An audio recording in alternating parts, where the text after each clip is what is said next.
We are very excited to have him in our show. Thank you so much for coming and accepting our invitation. We look forward to knowing you. I'm sure our listeners are we can't wait, because usually we have some very interesting people and they tell the amazing stories, and we are edified each and every day. So even today, we are looking forward to being edified, to knowing more that what people go through and how they overcome, So thank you so much for being here with us. It's a pleasure. It's a pleasure. All right, let me just read a bio about Mr. Gabriel Chapunda. He's a visual artist who spent his childhood years in Zimbabwe from 1987 to 2005, when he moved to his mother's home country, South Africa, and he has lived there since. His love for art began at an early age. The freedom of expression appealed to him when he arrived in South Africa after completing his A-levels in Zimbabwe. He lived in Pretoria, very close to the Union buildings. He would go there daily to draw on benches surrounded by nature. He couldn't afford business cards to market his business, so he made his own from the paper and went to each door in the building that he lived to hand them out. Although he felt very passionate about art, he wasn't generating enough income for growth, so he started studying IT as an institution in Pretoria. After passing 2 courses IT, he finally realized that he was draining his soul. Things started to crumble for him. His mother had also left him in Pretoria to work in Port Elizabeth. He then dropped out of school and moved to Port Elizabeth. Depression started to take a toll in its place. He was at a place where he was lost and didn't know where his life was headed. He was eventually diagnosed with bipolar disorder and started taking medication for it. He then started making art again, and on one occasion he went to a gallery in Central and met someone there who had an idea of a commission call out. So he brought the idea to his life in imaginary, and they won the commission in 2011.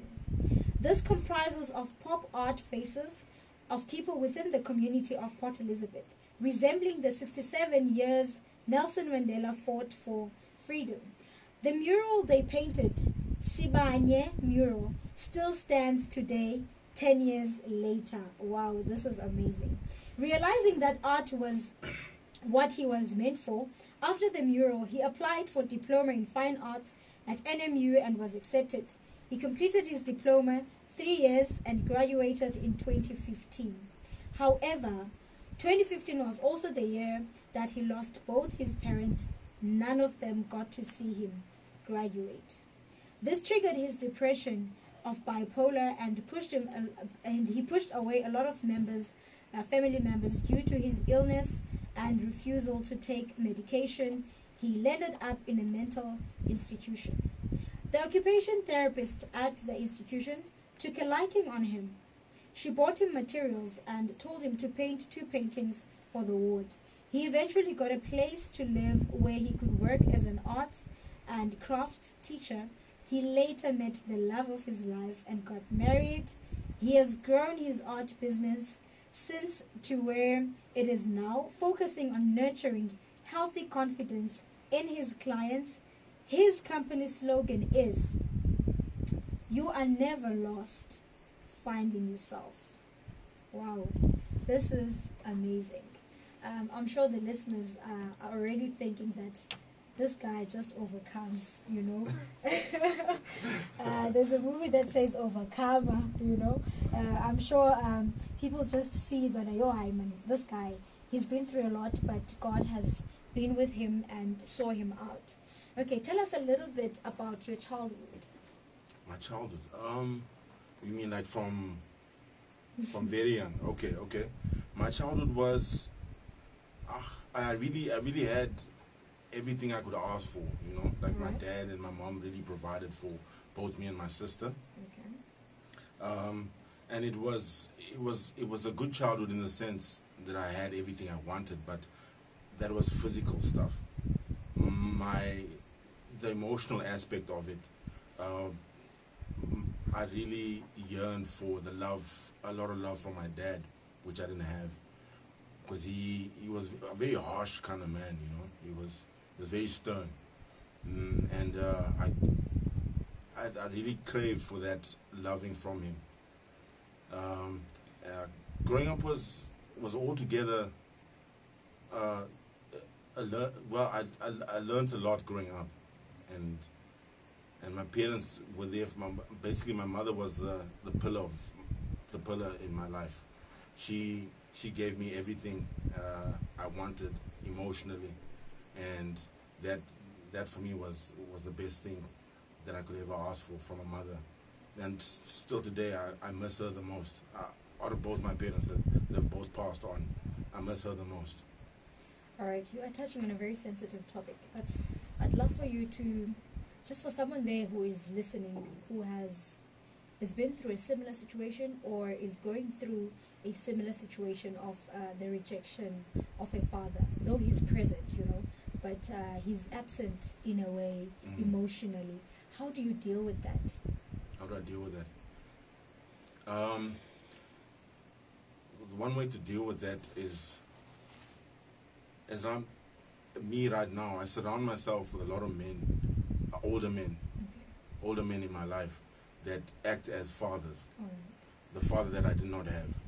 I got uncles. I've got uncles that I pushed away with my illness, but now they've come back to me because they've realized my growth as a person.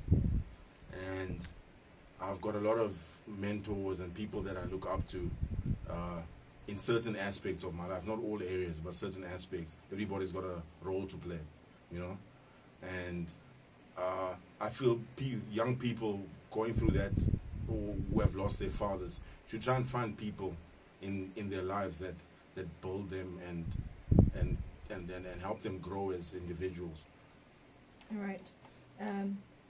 I think he's very clear that even though your real father has missed his role in terms of portraying his fatherhood, but as a person, one needs a father.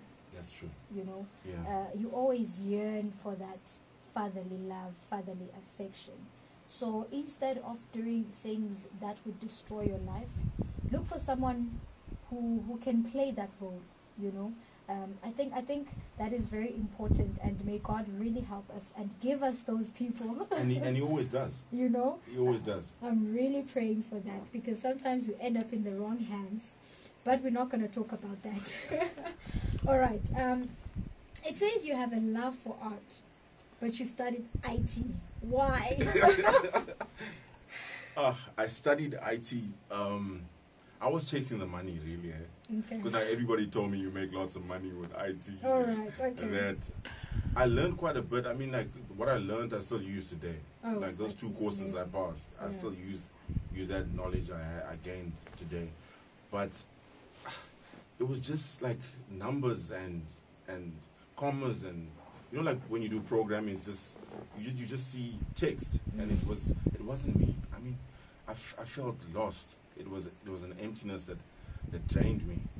I mean, there was a point where I had sleepless nights, and I literally felt the one morning that I was sinking into mentally I felt like I was sinking into the ground, and that was terrifying. And I think that's probably where my mental illness started, when I exerted so much pressure on myself to do something that's not who I am. So what you're saying is this to listeners out there: follow your passion. Follow your passion. Don't. I mean, your passion might not give you the money that you want, but if it's who you are, you can't run away from it. All right. So, okay, if you're saying that it can't give you the money that you want. No. I'm not saying it can't give you the money. I'm not saying it can't give you the money, but like where I am now, like I feel in my life, I feel comfortable. Okay. I have a wife. I have a good life. Like I was saying to John when we spoke earlier, things when you need something, God will always provide. Yeah. He'll always provide. I'll be at my lowest, and then all of a sudden I get this commission of 5,000, you know, from nowhere, and then that will carry us through the months, you know. It's just about believing and faith. That's amazing. Yeah. That's very amazing. All right. So, when did the depression start? The depression. Well, the deepest and darkest depressions was when I lost my mother in January 2015. That was the darkest time of my life ever. I compare all the pain that I've gone through to that pain, and nothing compares to it. Like all the pain I've gone through after, like nothing compares to it. And it's like losing her. I was so deep in that dark hole that I thought I was never going to come out of it. If it wasn't for the psychologists and the occupational therapists at this mental institution that I went to, I don't know if I would have made it out of that. And also, it was a spiritual journey, because at that time I was very angry at God for taking my parents away from me, and that made me push him away. But at that time I didn't realize that sometimes God takes things away from you to replace them with something even better. And now I have so much more than, I mean, would I have grown if my mom was still alive? Would I have grown if my dad was still alive? Would I have grown to be the man that I am now if it wasn't for them leaving to be with God, you know? It's things I think about and I appreciate, because it's like I've lost them, but I haven't lost them. Okay. You know, I still feel like sometimes my mom's voice is in my mind, and I think, you know, she's speaking to me, and she's like, especially when I wanna do wrong, or you know, like that voice is always in your head. You know, that your parents' voice is always in your head. Like, and she just did so much for me that I'll never forget her.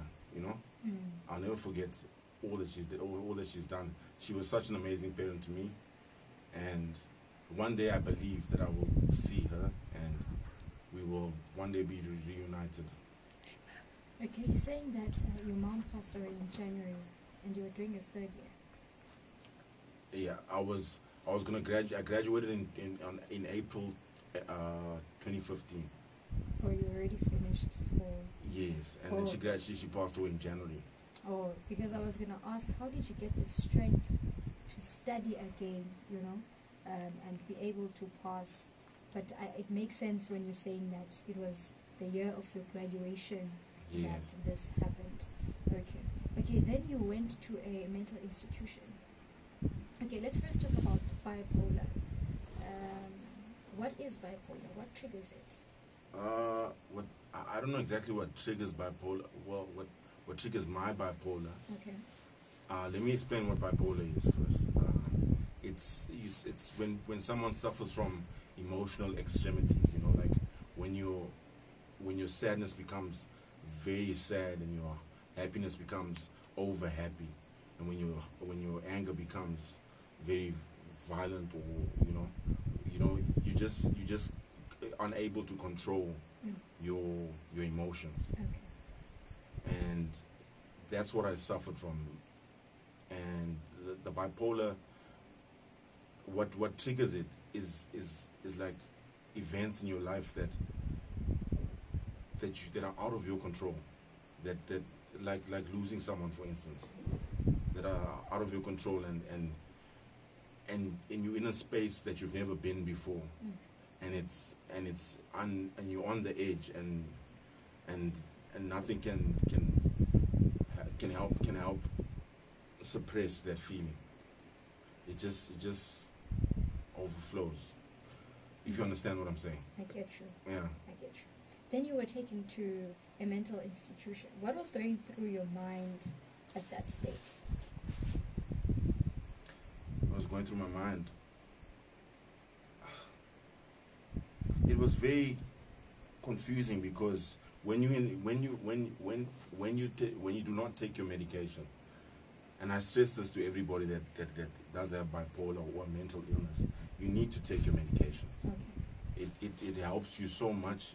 It marginalizes the, you know, it makes you balanced in so many senses. You're able to control your emotions, and people need to realize that taking your medication is very important. It's very important. Okay, let's rewind for a second. Yeah. In 2011, you did a project and you guys won. Yeah. Let's talk about the statue. This is It's so not a amazing. statue. It's a It's a mural. paint. Oh, okay. It's a mural. Yeah. It comprises of 67 faces All right. of people in Port Elizabeth. That well, I took pictures of people on the street. Oh my God, I wish I was there. Like random folks on the street, like. Okay, that's nice. And there's even a portrait of the manager at Prominent Paints, the guy that we bought the paint from. All different, from different walks of life, different people, and it was such an amazing thing to do because there's 67 portraits resembling the 67 years Nelson Mandela fought for freedom, and it was such a change in my life that made me. That was actually that made me realize that art was meant for me. You know, it made me realize that art was meant for me, and I'll never change that for anything. That was the best thing that ever happened. This is in my life. amazing. Now, how does it feel? It says it still stands. The mural that you painted, it still stands today, even after 10 years. How does that make you feel? No, makes me feel phenomenal. Obviously because the paint is good. Yeah. The paint is good. Obviously there's a few cracks here and there, but the mural still stands, and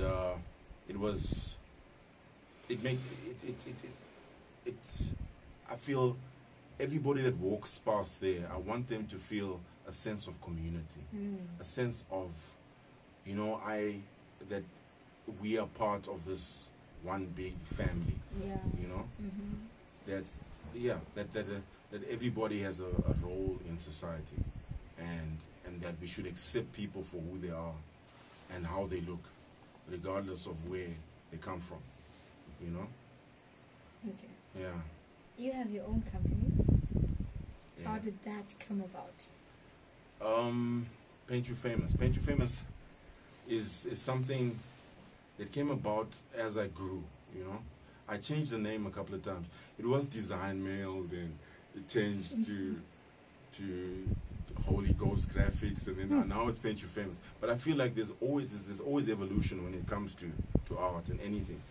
There's always you need to change as you grow. Yeah. And that's why I chose Paint You Famous, not because I want to paint myself famous, because I want to paint you famous, Okay.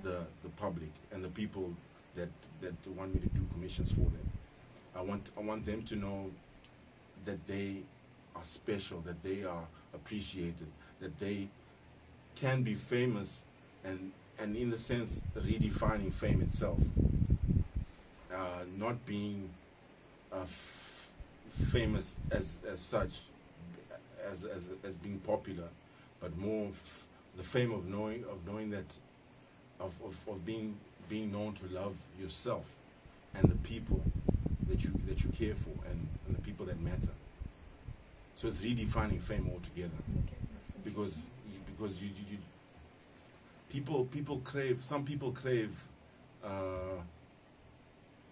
publicity, and that's not me. If it was my choice, I wouldn't even have like this videoized, you know. No, man. I tried. I don't want people to see my face, though. Like, Why though? no, just I mean, I'm that kind of person. Introvert. I'm an introvert, but my wife knows me. Doesn't know me that way.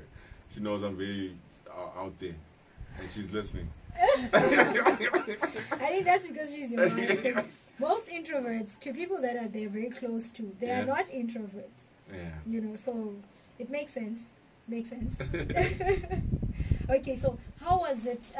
How did you manage to start the company? I see that what you do, what you represent, you know. How did you manage to start your company? Did you start it whilst you were still in the therapist, like still going to the therapist and getting help, or did you get out first and then start the? I started it while I stayed at Care Haven. Oh wow! Because that's the place that took me in after my family had sort of like rejected me in a way. We were sitting in the watching TV one day, and I was like, "Paint You Famous." It sounds cool, don't it sound cool? It sounds cool though. It does sound cool. It does sound cool. Yeah, I was firstly then I thought to myself, like, what would be the perfect slogan, you know, like what I've been through, like I've been through a lot, but what would like show the people that I'm not just about me, you know, I'm also about them. Okay. So that's why I was like, you are never lost finding yourself, you know. In my journey, I've been through a lot, and there were times I thought I was lost, but it wasn't me being lost as such. It was me learning to become a better version of me. Yes. You know?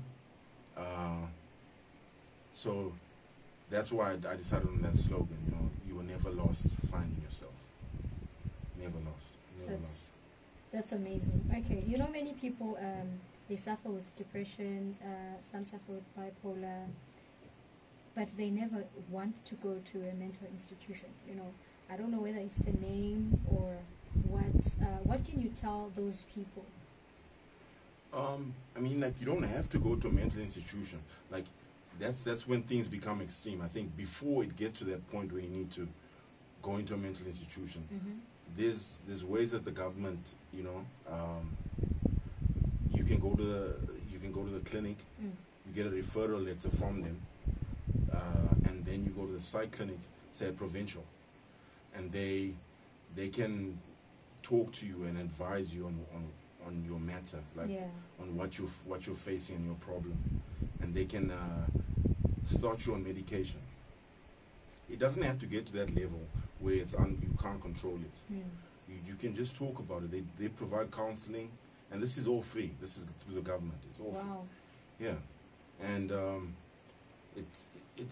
it'll help you before you get to that level where you can't control it, like me.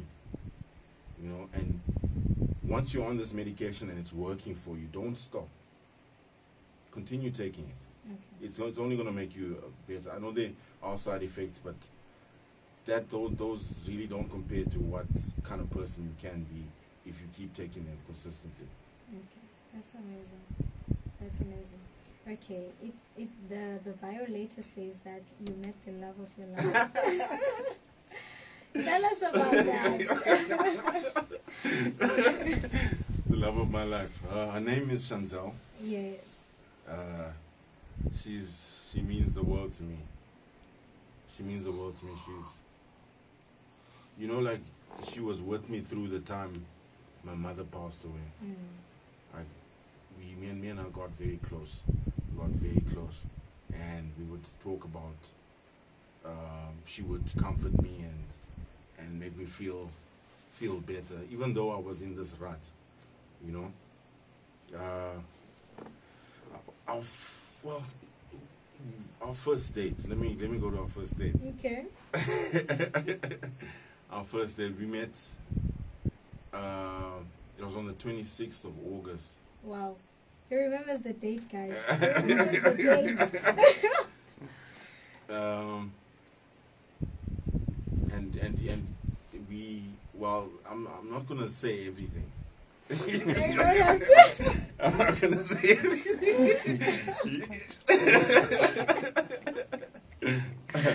Okay. So we set a date for the evening, and she had put me off for so long. Like, I waited like so many years to finally meet her. Okay. Okay, because she's white and I'm black, you know, and obviously there's this cultural difference that there is between us, and maybe she was afraid that, you know, that we were not gonna click or I don't know, but we eventually got. I still remember telling my friend, I was like, she's gonna stand me up again, you know. This time she will stand me up again. But she met me in the parking lot where she stayed, and we sat in my car. She brought me a pie and some chocolate. That's nice. So I had some pie in the car. What did you buy?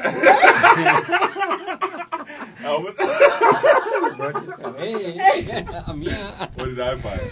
Was it just you? Yeah. No, that's what matters. It was me. It was me. No, I didn't expect it. I just said we had planned to go out. The date was the surprise. Oh, the okay, date was the okay, surprise. Yeah, so we went to the beachfront, and we walked on the pier, hand in hand, and that was cool. That was very nice. And after that, we took a drive to Central. I was testing her now. I was just testing her. I don't know if you know a place called Destiny. No, I don't. A place called Destiny in Central. I was just testing to see if she would hang with the fellas, you know. Oh, okay. She would hang with the fellas, like in like the worst of places. So I took her there, and she was like, babe. She already called me babe that time. She was like, babe, I can't like go into this place. I'm gonna be the only white person. Shame, man. Anyway, we dropped that, and then we eventually went to Salt. Yeah. And it was the night of the Mayweather and McGregor fight. Okay. So the waiter there was giving us drinks. We were chilling. We were talking.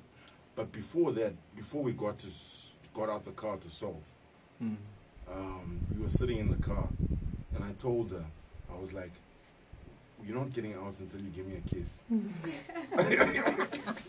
And I locked the doors. Is that a command?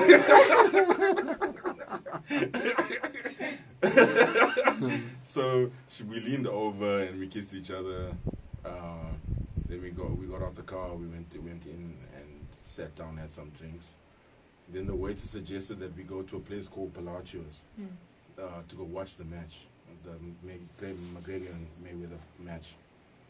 And we went to that place afterwards. The match only started at 2 o'clock in the morning. We went to buy KFC together. We just had a ball, really. We came back home at about 6 o'clock in the morning. Wow. That was the longest date I've ever been on. All right, that is interesting. That is very interesting. Okay. Where are you guys at? Okay, your company now. Back to your company. Where are you guys at? How can people find you? What can you tell our listeners? You know, maybe they're interested. They want to check you out. What can you tell them? My company, I run it from home. Okay. And it's I've got very different platforms that I work from. I work from Facebook, on WhatsApp, Twitter, TikTok, YouTube as well. So I got a few handles, like on Instagram it's @PaintYouFamous. Okay. Facebook it's Art by Gabriel Chapunda. TikTok it's @PaintYouFamous again, and Twitter is also @PaintYouFamous. Okay. And yeah. That's very interesting. So your company once again is Paint You Famous. Yes. Okay. Do you only like do paintings? I don't just do paintings. I do different things. Like recently, like since last year, I started working on vinyl records, like old vinyls. I carve using a hot knife. I carve out different images. Like I'd carve out like a rooster or like musical instruments. Different things according to what someone would want from it to do, you know. Okay, so how hard was it to start the business?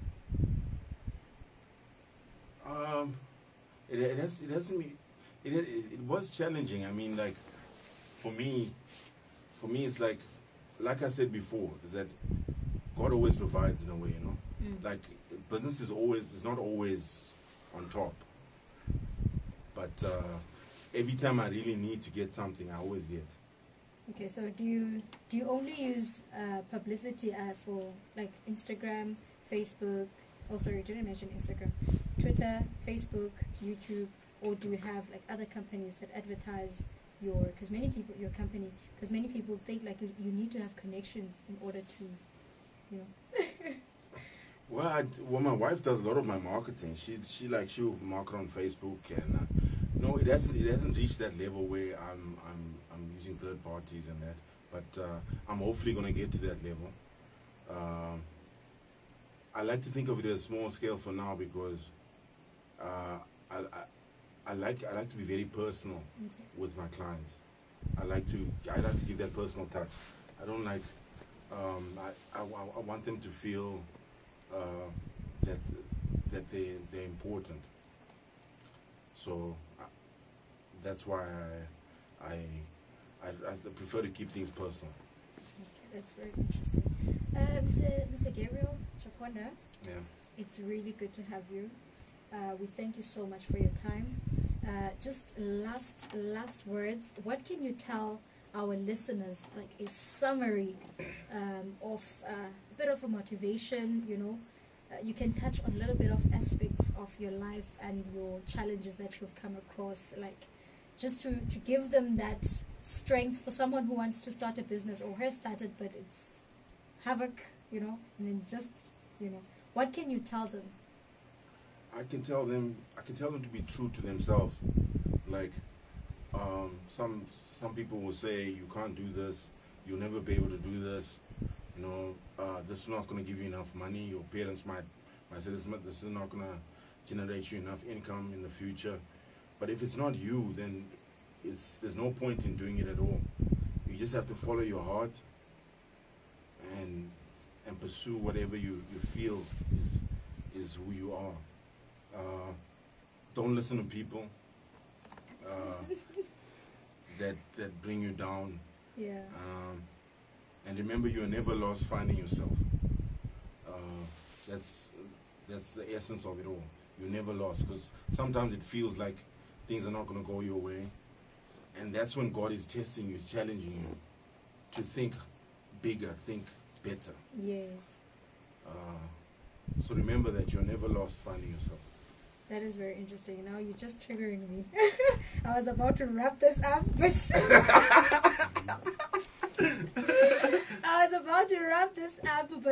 you spoke about never listen to people, you know, who are trying to pull you down. How did you ever overcome that? Did you ever come across people who are telling you that no, this is not the road to take? It might also be indirectly, like the fact that you're not getting enough. Like you post something on Facebook and you're not getting enough likes. You know, like it's almost as if people, you know, you post something and you got people there to like it, but they're not liking it. So indirectly they're saying they don't feel you. You know what I mean? Yeah. Like you shouldn't let things like that get you down, because it's about persistence. Persistence. I love persistence. You know, you just gotta keep at it. Gotta keep at it till one day you get your break, and even if you don't get your break, happiness is not about what you're gonna get in the future. It's about now. You make your happiness now. The happiness is where you are at now. You make your happiness now, because you could die tomorrow. You know, you could die now. I mean, I could die coming out of this place. I could be bumped by a car or something. That is not happening. That is not happening. But I'm just saying, you know, like, I get you gotta live your full life now. Yes. And not wait for the future. You know, there's a sermon that really trended. I think people just snapped 30 seconds of it. It's a T.D. Jakes sermon. He says, "Enjoy the journey, you know, enjoy the journey now. Don't wait until you achieve something. Don't wait until you graduate. Don't wait until you pass that. But enjoy the journey. You know, enjoy the setbacks, the victories. Celebrate. You know." So I think there's nothing nothing happens without a reason. Everything, there's a reason for everything. Everything, every single thing. That pain you feel there's a reason for it. It's you use that to boost you, because they say the deeper your pain, the more fruitful your happiness. Yeah.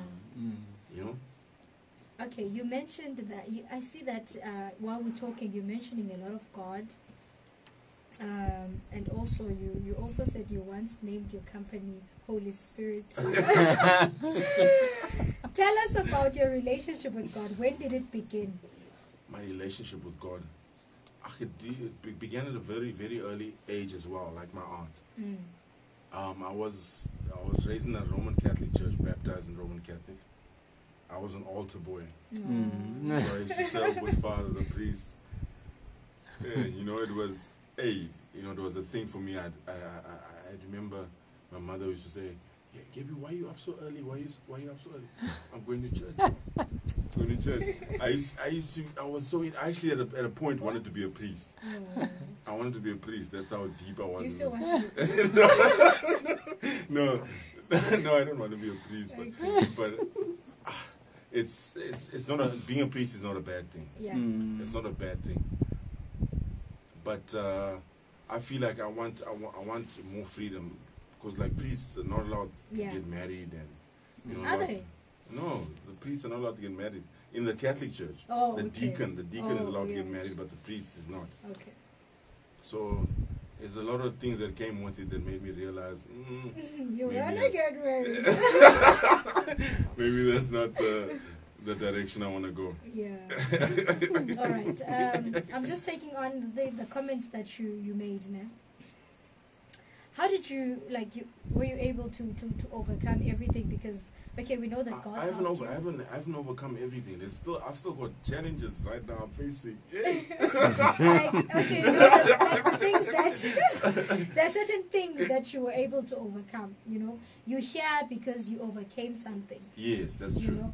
So I want us to talk about your surroundings, the people that you surrounded yourself with. What impact did they have on your healing, on your growth? On my growth. Yeah. I like to shout out to a special person that's also played a big role. The director of Care, Diane Robb. Yeah.